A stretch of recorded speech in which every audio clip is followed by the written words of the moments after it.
All right, everybody. Thank you all for being here. We will get started with Coach Huff. He'll give an opening statement. Raise your hand. I'll bring the mic around for questions. We'll have players once he's completed.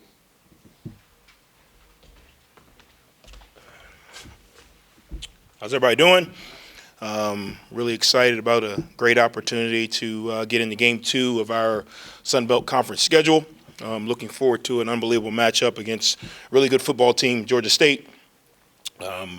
Drastically improved from last year. You can kind of see, Coach Elliott's been building that program and developing players and doing a really good job in recruiting. And I think you're starting to see it by the way they play. You can see that their veteran players are starting to have more consistency in the system. Their quarterback is phenomenal. He's going to be a problem for us. We're going to have to make sure we have a great plan for him.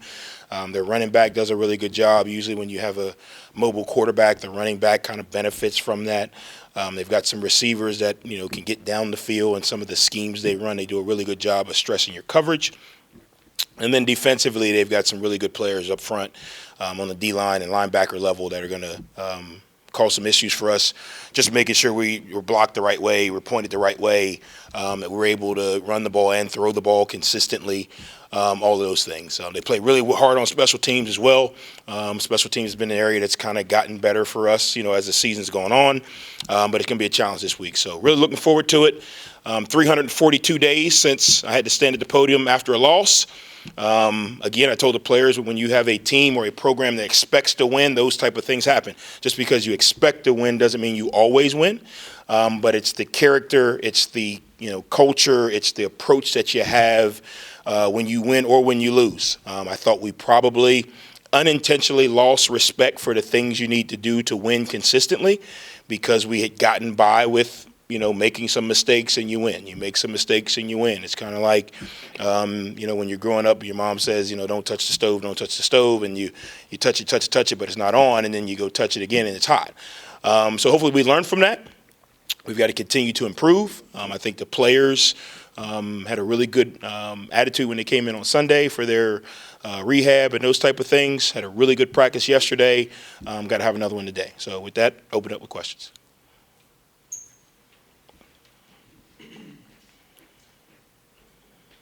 Coach, in that post game, you were talking about you hadn't seen the injury report yet. We did see a couple guys get banged up. So what's maybe an update on that? I also saw Micah go to the locker room at some point. Yeah, no. I mean, everybody who's alive is alive. I mean, we're at the point where you're playing I don't know what game is this in a row for us, fifth or sixth game in a row, and we didn't play Huntington High School. But everyone who played Saturday will be able to play today. Or play Saturday again, sorry. Obviously, we got our typical bumps and bruises, but nothing of note that where we feel like we got to change our game plan or somebody's out. So, obviously, you play two Power 5 schools, in that close proximity. And then you, again, marry that without this is about the time we'd be getting our bye week. Again, hats off to BA and his staff for what they did this summer. I think our guys physically are in really good shape. But your body's only got so many hits in it. So we've managed, how we practice, those type of things. But I feel better today than I thought I would after the game. You look at everybody coming in the locker room kind of banged up. Micah was got the wind knocked out of him, more than anything. He's back, he's fine.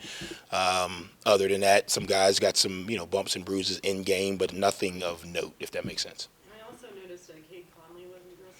Yeah, so Cade actually in practice kind of rolled his ankle, or not rolled his ankle, rolled a lower body extremity is what I'm supposed to say. But he's good to go. It was one of those deals where we could play him, but again, I have to make the decision between playing a really good player or taking care of somebody's child. And we made the decision to take care of somebody's child. He wanted to go. He was actually like, Coach, I can go. I was like, I know, but we got to manage that. So he'll be good.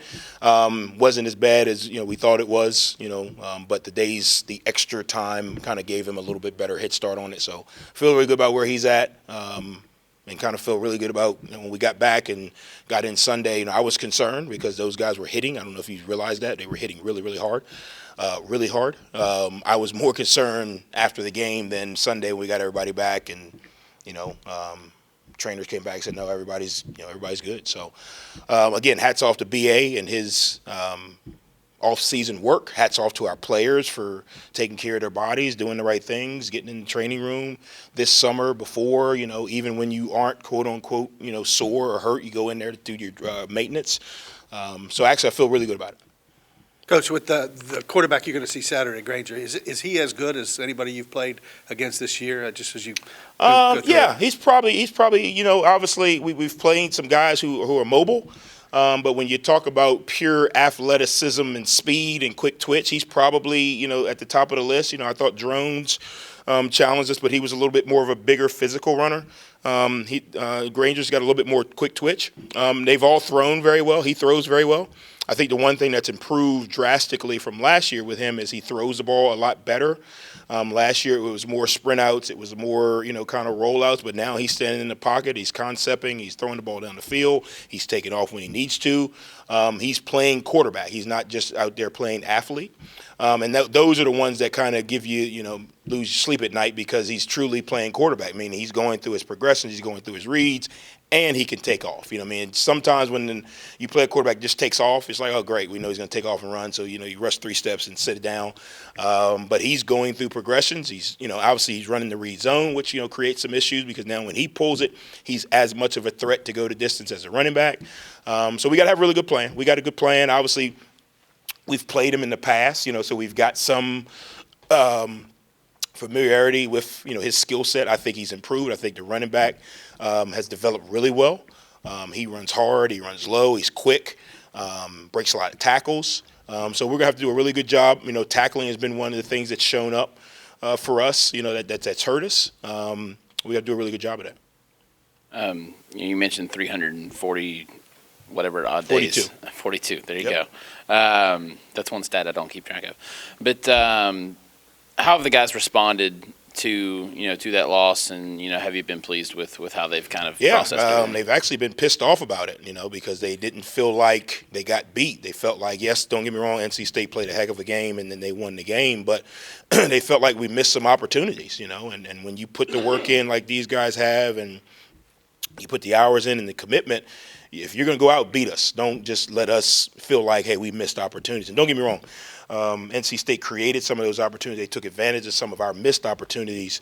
But, when you felt like you left some points out there, if we didn't turn the ball over 5 times on offense and lose 3 of them, we feel like we're in a different scenario. You know what I mean? Now, did, NC State create some of those turnovers? Yeah, they knocked the ball off of Coombs, took it out of Cam's hand, tipped ball. They were there to catch it.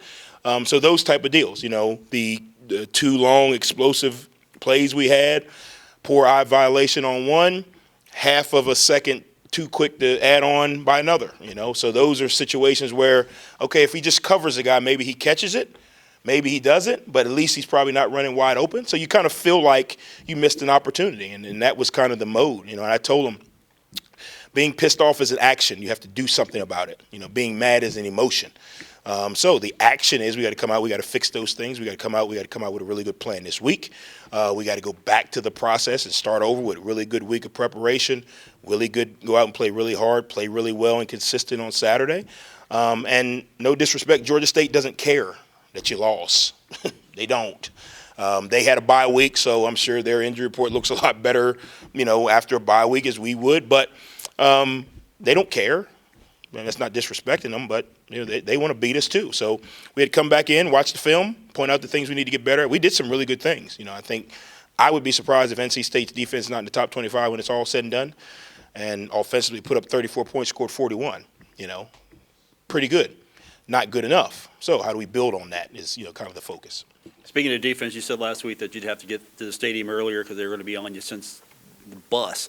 What's Georgia State going to look like this week defensively compared to NC State? Yeah, they're good. They're a little different, Like I said, I thought NC State, pressured a lot, So that's kind of puts you in a different scenario. And then across the board, man for man, you kind of felt like if we weren't at least barely even. We were probably outmatched. Georgia State's a little bit more conceptually different. They don't blitz as much. They do have some really good players. There's going to be some spots where we're outmatched. So we got to do a really good job of taking advantage of that. But their scheme's a little different, so they don't really stress you as much, if that makes sense. Now, they stress you in other ways. They're really good against the run. I think their backers play really good. They got number one in there. He's moved kind of from nickel to last year to Mike linebacker this year. He's really good. They've got two guys on the edge that can rush. So it's a different type of challenge, if that makes sense. Obviously, it comes down to what we do. How well do we execute? If we go over there and turn the ball over 3 times, we're not going to win. So if you're going to the game and we turn it over 3 times and give up explosive play, we're not going to win. There's no secret formula. But if we take care of the ball, we limit or minimize the explosive plays. They got a really good offense, so they're going to have some explosive plays in there. You got to minimize them. You can't let them be catastrophic. We give ourselves a chance, and that's all you can ask for. In the fourth quarter last week, did you feel like you had to throw the ball? I mean, obviously came through 51 times in the game, but did you stuck with the run for a while? But did you feel like you had to move away from it to get a chance? No, we moved away from the run on Sunday when we put the film on. So the run was never part of the game plan. We were going to run the ball to try and keep them off balance, but they haven't given up 100 yards rushing since the flood. Probably Noah's Ark was the last time they gave up 100 yards rushing. So you can be an idiot and say, oh, we're going to go in here and run the ball. Or you can say, hey, we got an advantage here. We got a quarterback who can spin it pretty good. We got some wideouts who can make some plays. Are you going to have to call some runs? Yeah. Are you going to have to run the ball some? Yeah.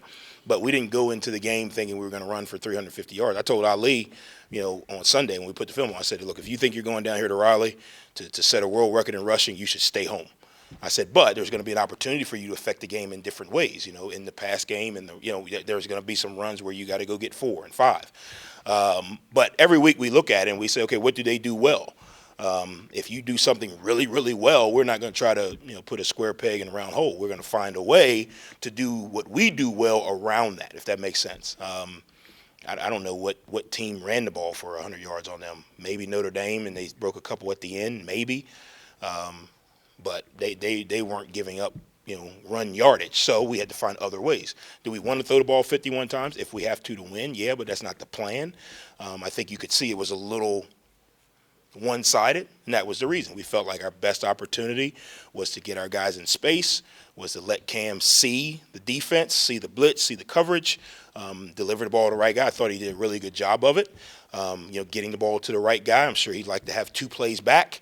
The one that got tipped by Mason, and then the one on 4th down that was ripped out of his hand. Other than that, I thought he threw the ball well. I thought he created. We knew we were going to have to get some rush yards with him, and that kind of, in our mind, is equaling running the ball, if that makes sense. There's some of the plays that we call where it's, if he's not open, take off. Or if you're rolling out, it's 1-2, take off, and he gets 4 yards. That's like us handing the ball to Ali in an inside zone for 4 yards. That's kind of how we think of it when we get in those situations sometimes.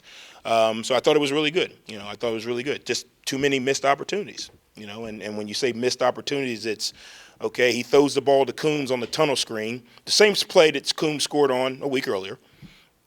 It's 3rd and 10. We've been emphasizing we got to get these 3rd and longs. We got to get these 3rd and longs. So Coombs is fighting for an extra 2 yards. He gets hit it would have been 3rd and 6 if he'd have fell right down. He's fighting for extra 2 yards. Ball comes out. Well, he's got to take care of the ball. Maybe we go for it on 4th and 3. Maybe we go for it on 4th and 2. Maybe we punt it. Ball comes out. Number 11, of course, scoops the ball and gets it down to the 40. Now our defense playing on a short field. So those are the areas where we can't necessarily shoot ourselves in the foot. Let's just punt it. We threw it out there. They rallied to it. We came up 4 yards short. Okay, good. Punt it. Play another down. Those are the plays that we gotta eliminate. So now we don't. Not only do we not convert the 3rd down and long, we turn the ball over and we give them 20 yards or whatever it is back the other way. Coach, talking about Mason, he's becoming more part of the offense as a receiver. He's a dynamic player. I'm sure it's kind of the guy you want to get the ball to a little more. He made a sensational catch down there on the NC State Again, side. I think when the quarterback is playing really well, the ball will go where the defense tells it to go. We really don't have design plays that have to go to this guy or this guy. Yeah, sometimes if we're running, some sweeps or something that you want a fast guy running it, but we really don't have. Hey, on this play, we wanted to go to this guy. What we have is on this concept, if they play this defense, the ball should go to here. on this play versus this concept versus this defense, the ball should go here. Now, we've done a really good job of all of our receivers taking advantage of their opportunities. I think you saw DeMarcus made another big play. Darrell Simmons has made some big plays. But again, if everybody is making plays when the ball comes to them, then you don't have to get into well, let's move him over here because the ball may go over here. Well, let's move him back over here because it may go over there.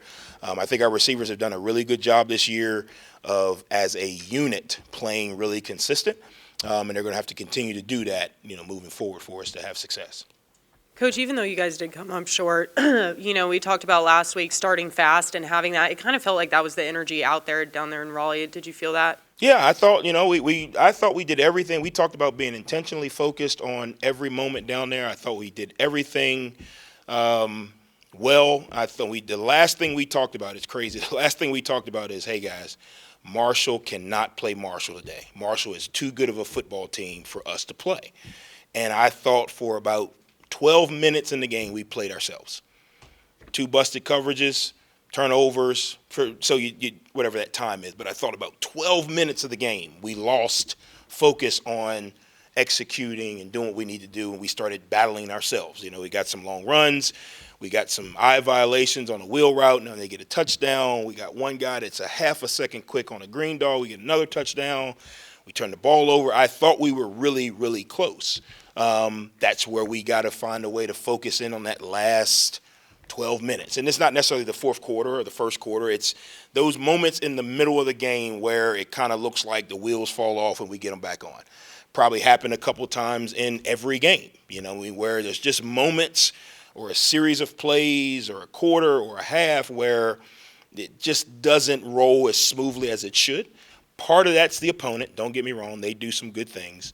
But part of it is us. If Cam hits Pierce on that play, the ball doesn't get tipped. The guy's in the right spot, but they didn't really do anything to cause that ball to get tipped for us to turn it over.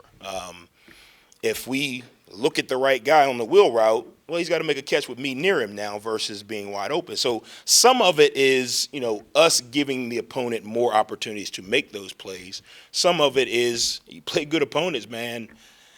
It's hard to do. What are the odds, okay, that we let the ball on the last drive of the game and the ball dies on the 1 yard line? I play a lot of golf, and I can't get my ball to stop like that at all. But what are the odds, right? So you play the odds. Well, it's over his head at the 8 yard line. Is the rule? Ball rolls in the end zone. We get it at the 20. You got a different deal. Well, it stops on the 1. Okay, not over, but now it's more we're playing against the clock because of the distance we got to go. I had full confidence that we were going to drive the ball down the field. Had full confidence. I was concerned we didn't have enough time. We'd moved the ball up and down the field all day. That's a testament to the offense, testament to the offensive coaches. We went up and down the field. There was no time where it was just like we can't move the ball. So I felt really good about that. I just didn't know if we had enough time to go 98 yards. I felt good about 20, 80, 98 yards. Ooh. All right, guys, we got a long way to go here, a little bit of time to do it. But I felt really good about it. And, again, it changes the way you call the game when you're on the 2. Well, if you're on the 20, it changes how you call the game, what plays you can call, what kind of coverage you're going to get. Well, you can't hold the ball back here too long when you're on the 2 because now all of a sudden you get into safety, sack, that type of deal. So it changed a little bit. I had full confidence that we were going to move the ball. The time was the issue, if that makes sense. Any further questions? Good. Well, look forward to seeing you guys down there Saturday night down in Atlanta. For their homecoming. So looking forward to a great atmosphere, looking forward to a great opportunity. Thanks, guys. Go Herd.